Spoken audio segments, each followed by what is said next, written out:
everyone, Karen Glasser here, and welcome to this episode of The Passion Point. This is the show where we follow passionistas all around the world who are following their passion, making a living, doing what they love. And today is no exception.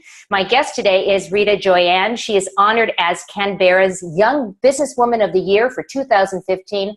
I have no idea what that is. You're going to tell us, I'm sure. Teaches professional women who feel frustrated, bored, unvalued, and stuck in their career or job how to find their dream job. And I know that there are a lot of people that are watching that are exactly in that position. They're just trying to figure out how to do this. Rita delivers high-impact strategies to enable business owners to position themselves as the expert in their industry, captivate clients, and generate sales without getting scared or struggling with that sales part. And I'm sure you hear this all the time. I hate sales. I'm not good at sales. I don't know how to do sales. And I like to tell people, if you can get your kid into bed at night, you've made a sale, right? Yeah, totally. So we've all made sales. And so we're just excited. I just want to jump right into the show. Welcome to the show, Rita. How are you today?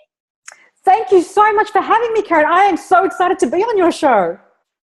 Well, I don't think you're as excited as I am, quite frankly. When we met several weeks ago, it was sort of like under other conditions. And the minute I started talking to you, I just said, oh my gosh, we got to get you on this show. So we always like to start the passion point with a definition of passion, of course. And Webster's dictionary says that passion is an intense driving or overmastering feeling or conviction. That's what Webster says. What do you say? What's passion to you? Passion to me is something that you have to do, that the mere thought of asking someone else permission is abhorrent, is unworthy, is distant from your own being. It's what Barbara Streisand said when she said she accepted the Global Award for her acting career. And she said when she was starting to go and become an actress, that a younger actress came up to her and said, do you think I'm good enough? And she said, because you're asking that question, you shouldn't be in that profession. Because if you have a passion, regardless of what others say, you have to pursue it. I so agree with you. And that's so interesting because, you know, I've always been told that if you don't think you're good, how can you expect anybody else to think you're good? If you are not positive and you are not totally 100% behind what you do and what you stand for, how is anybody else in the world going to actually think that of you? Do you agree? Oh, completely. And I think that, you know, because we've been so schooled in our life, we've gone to being conditioned for 13 years of being at school, where what the passion really is being buried. And to kind of cultivate that and to release that into from what you have within you to bring it out. Sometimes what my passion has become such an overwhelming question that it requires just a small daily activity to nominate this is what it is and just taking incremental steps towards its fruition rather than that's what it is and I hope it works out. Because sometimes it's like saying I'm going to meet someone, I'm going to marry them after the first meeting. And sometimes that's what it's like for passion, that it just becomes so overwhelming sometimes because it's been buried so deep that allowing yourself to take incremental steps in nominating what that is allows the fruition and cultivation of the passion to really flow out. Oh, that's awesome. Awesome. I also think that passion is what keeps us up at night or wakes us up at night. I mean, there are times that I wake up at 2:00 in the morning because my head is just chattering away with the next thing that I need to do. And I will get up and I call it, I do a brain dump all over my pad and I scribble furiously. And hopefully in the morning when I wake up, I can actually read what I wrote. But it's like it keeps me up or it gets me up and I have to get it out in order to actually take that next step. So let's talk about your passion. I mean, this is what you do. You help people find their passion and how to monetize their passion and do all of these things. So let's talk about your story. We don't have to go all the way back to childbirth, but how did you get to where you are today? Tell us a little bit about your journey. So I'm originally from Afghanistan, and the journey of that is that when you escape a country that's war-torn, you're always having the question in the back of your mind, well, what am I worthy enough to do? Like, why was it that I got to escape and others didn't? And I was in a 9-to-5 job and I enjoyed it for a while, but then the daily grind and being unchallenged and not doing what you love kind of positions itself in the 9-to-5 role. When I realized that I didn't escape to hang out for Friday or hang out for annual leave or hang out for 5:30.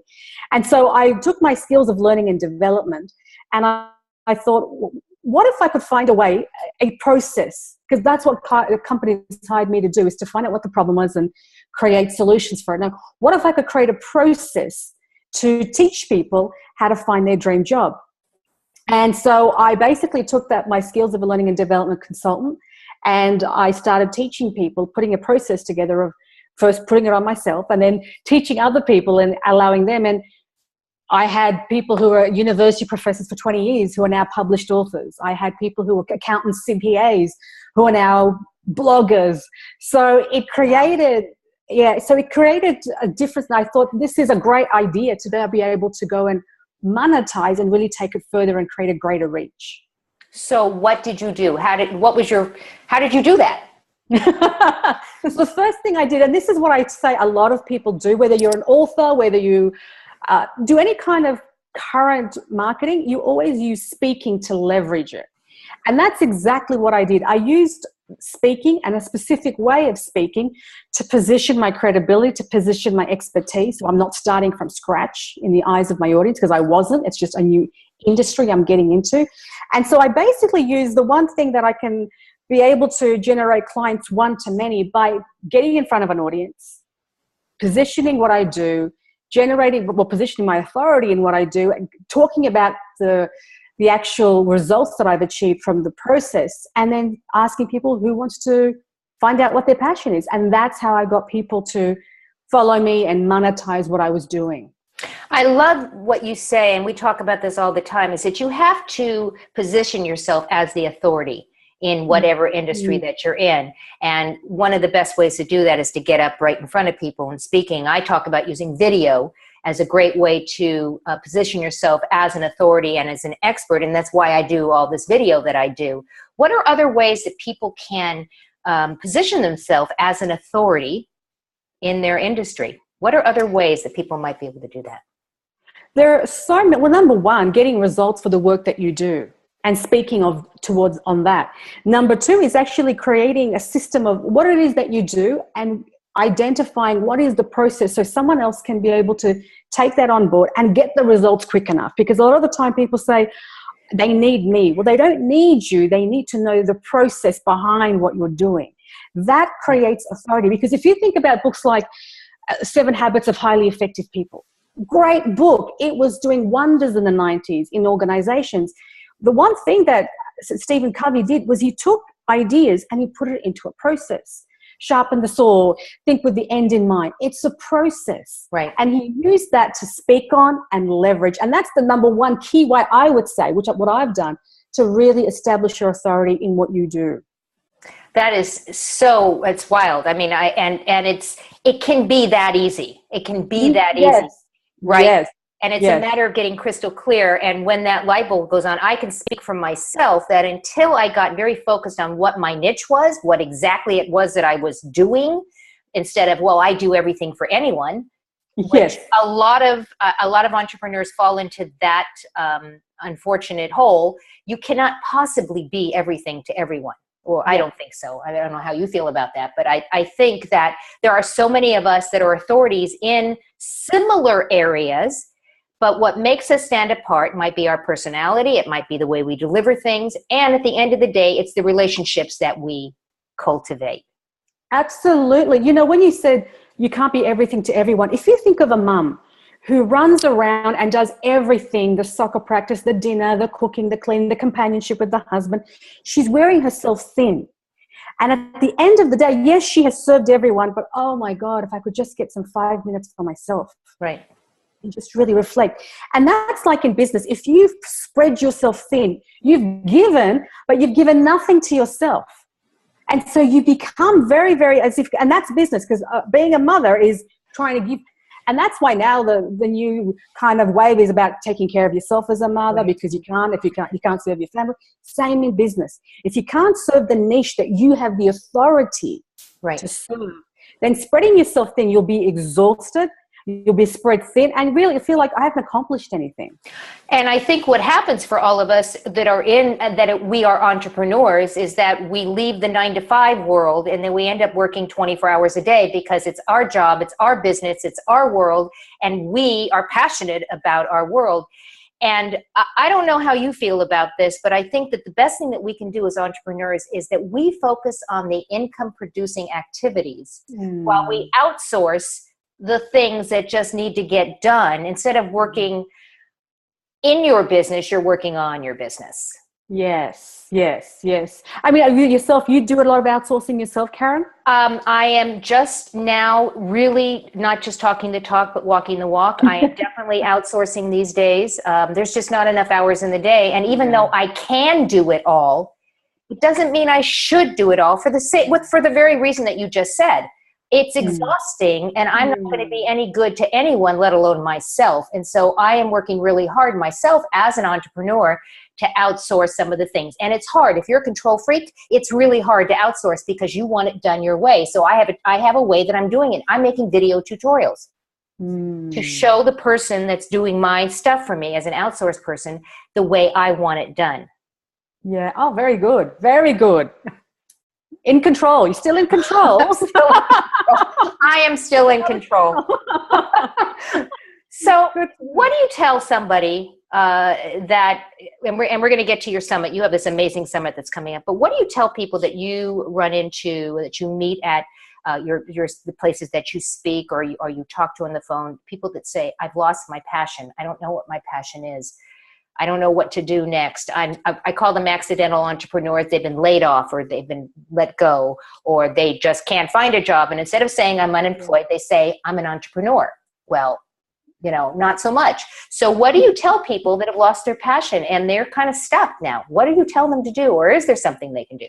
Yeah, so definitely. So one of the things that I get people to do, in fact, I was doing a talk for the Australian Women's Summit just last week, and they were asking me the exact same question. People who were entrepreneurs who were looking to do something other than what they were doing. So not just people who were stuck in a 9-to-5 job. And there are 3 key areas that I get people to look at. Number 1 is looking at your childhood, is to look at what did you enjoy doing before conditioning set in. Because that's a time where you just enjoy doing things because it was just enjoyable without you being rewarded by the teacher or being rewarded by your parent. It was just pure joy. And I ask people to focus on 3 things and their reasons why. And then I look at what people are doing currently, what's occupying their current time in terms of skills, hobbies, and talents. And even if people think I don't have a talent, if anyone's opinion does not matter, it's only your opinion. Right. And why. And then the third thing I look at is people and professions. Who do you aspire to have a contribution like, and your reasons why? And through each of these 3 things, I don't really care about the what, it's the why. And those whys have the triggers as to what triggers you. And within that is the story of what is within you that's been dug so deep. And it is that simple. Because it's just about asking key questions that evoke certain emotions that come on paper, that there creates a pattern, and then that builds a story of what your passion is. And that's how someone's been able to go from 20 years of a lecturer to a published author in personal development. That's how the results have come, by doing just that one step alone has allowed people to identify what specifically their passion is. And, we all have different skill sets, and our skill sets may serve us well in one kind of position, but if you can take that same skill set and just switch it up a little bit and see how else you can use that skill that you have. For instance, if you happen to be somebody who put on programs at a position that you were in and you're now out and you're looking to do something, maybe you could be an event promoter, or maybe you can be an assistant producer of an event or something of that nature. It's still taking your skill, but you're no longer now doing it for one kind of thing. How do you feel about that? Or do you feel that people can take their skills and switch it up? Absolutely. In fact, on my summit, Dr. Charles Glassman is an MD, and he was a normal GP. And what he found was he had clients, patients coming in through the door consistently, and he found he was just exhausted. And he said that he was kind of basically prescribing his appeal, next, his appeal, because that's what they had to do.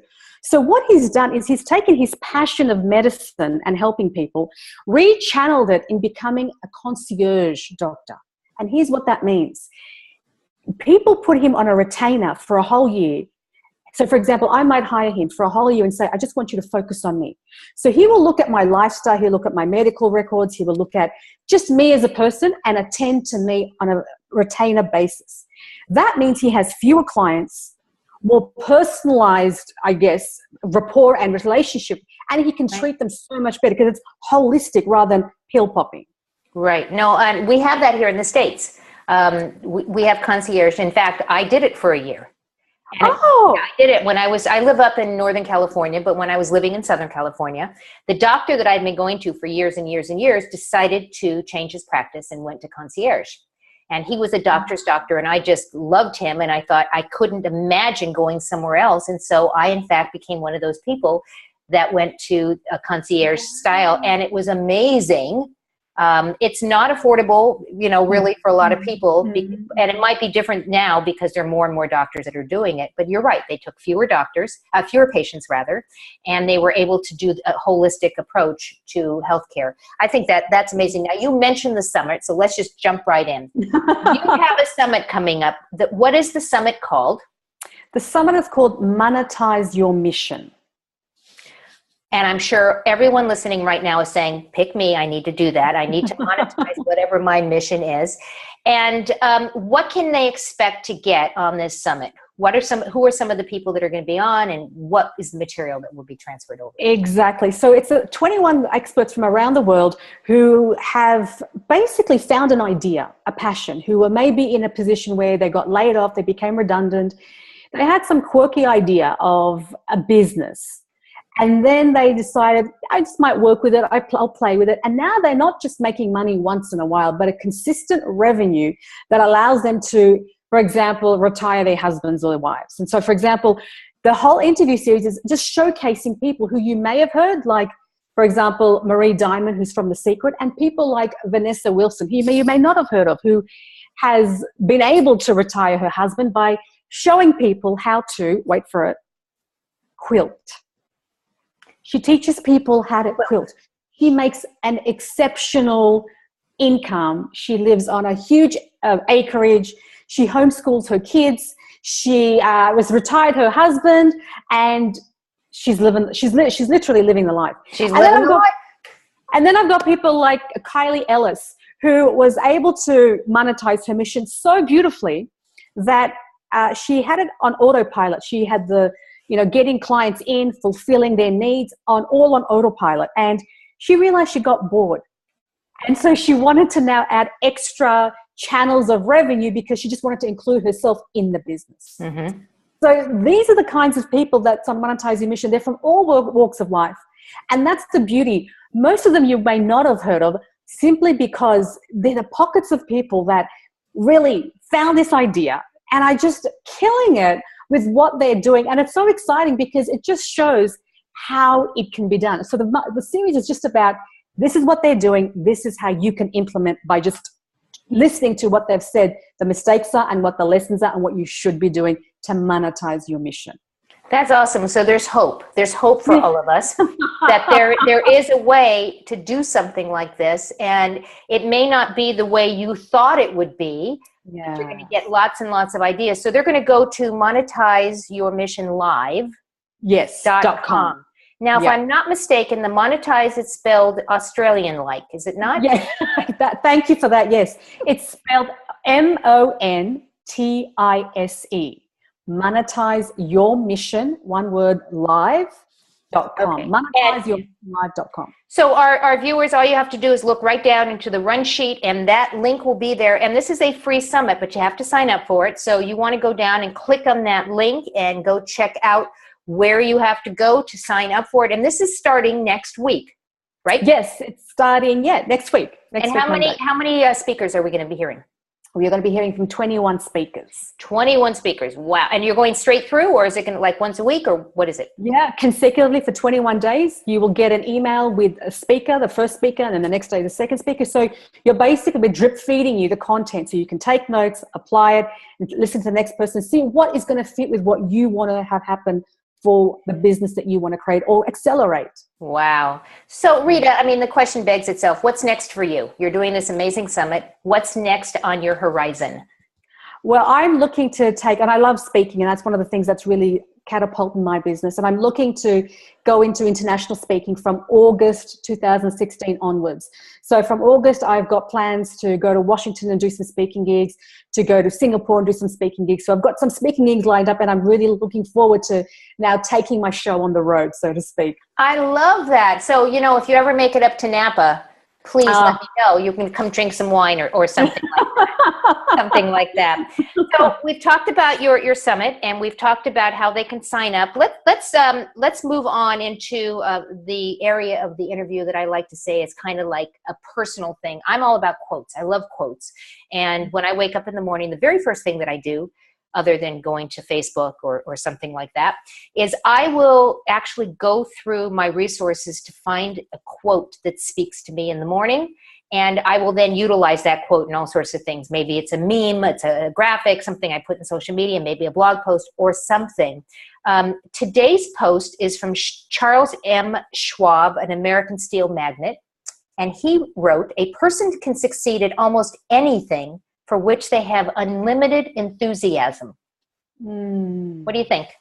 Oh, 1,000%. Yeah. 1,000. The people who succeed the most especially in speaking, and who be able can sell themselves because they buy you before they buy your service or product, is that level of a contagious enthusiasm. Absolutely. Yeah, it's a relationship. I mean, look, as I said earlier, you could be selling the same thing I'm selling, but I might not resonate with somebody the way you do. Exactly. And that's why they say pick a niche. Pick a niche, absolutely. So what quote or quotes, is there something that you really love that you live by? Is there a quote that you like? You know, I was thinking about that when we were speaking about it briefly before, and this is what came to mind, because this is what I have to consciously get myself over the line when I'm talking about social media, when I'm on social media. And the quote is, "The greatest prison people live is the fear of what other people think." And that really speaks to me, and you're the guru here, Caren, on social media and all things digital and online, that when I post, for example, on Facebook or on LinkedIn, and you're supposed to be, I find it so hard. I find it hard because I'm talking about me. It's me. And I'm also always thinking, well, what's so-and-so going to think? And what's so-and-so? And that quote is pretty much what I just, I'm either going to do it or I'm not. And people are going to have an opinion no matter what. That's right. Are there things that you will not post on social media? I have a list of things that I won't post about, like it's politics. I don't post about politics. I don't post about sex. I don't post about anything negative. I will not do negative posts, any negativity. I don't post on sports because anybody who is a UCLA fan and a USC fan, they will get into it if I go one way or the other. Is there anything that you suggest people should post on or should not post on? I think everything that you just mentioned. I think it's so, because it's such personal things that if you were to get into that argument or get into that space and put someone aside, it's just not worth it. And if it's not something to do part of your work or your brand or your mission, then you just don't go there. You just go to what serves your mission. Well, and again, I guess it depends on if you're using social media to promote your brand or your business versus if you are on social media or Facebook or one of those. And again, I'd say Facebook like it's the be-all and the end-all of social media. It's not. But a lot of people, that is the be-all and the end-all. And they talk about Facebook like it's their community, their world, their life, and it's more personal than it is their business. So they may feel it's okay to post things because it's either, my friends, they're my friends, and they either like me or they don't, and it doesn't matter.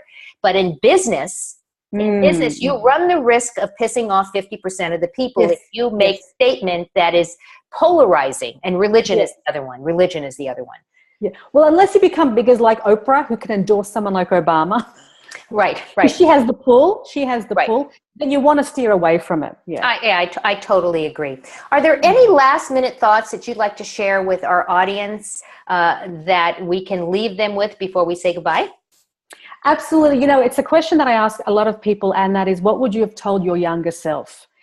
And if I can share, hopefully if this can resonate with anyone, if I were to go back in time and talk to my younger self 5 years ago, 10 years ago, I would say it's going to be hard. It's long nights. There's lots of hustle and there's grinding, because grinding is hustling when you don't want to. Right. But it's worth it. It's worth it. And it's if it was easy, everyone would do it. And so you've got to find that push. Spot, yeah. There's tears. It's not an easy journey being an entrepreneur, because there's no map. Unlike a career or school, there is no curriculum. You create that, and that's part of what drives us to entrepreneurialism, because of that adrenaline rush of no map. So as long as you can be okay with that, you can carve your own space in the entrepreneurial world. The other thing I think I would tell my younger self is that each day is precious, and you don't want to wish it away, because before you know it, you're going to be 60 and older and saying, where did the time go? Did I enjoy my life in the days that came before as I go into the days that come in the future? So be true to yourself. Yes. And appreciate each day. Know that you can always fix a mistake. You can always change something. But be your best self every single day. Yeah. Oh, high five to that. Yeah, high five. Absolutely. Well, I want to thank you for being on with us. And for our viewers, we want to thank you. We know that you have a choice as to how to spend your time every single day. And I want to thank you for spending time with both Rita and I on this episode of The Passion Point. Don't forget to check out the run sheet right below, and just do it. Click on that link and go sign up for the summit. And just enjoy this whole thing. And I'm sure that if you want to reach out and get some more information from Rita as well, it's on the site and you can reach out to her there as well. Rita, Thank you so much for being with us today. And Thank you. Everybody else the next time on the next episode of The Passion Point. See you next time, everyone. Bye-bye.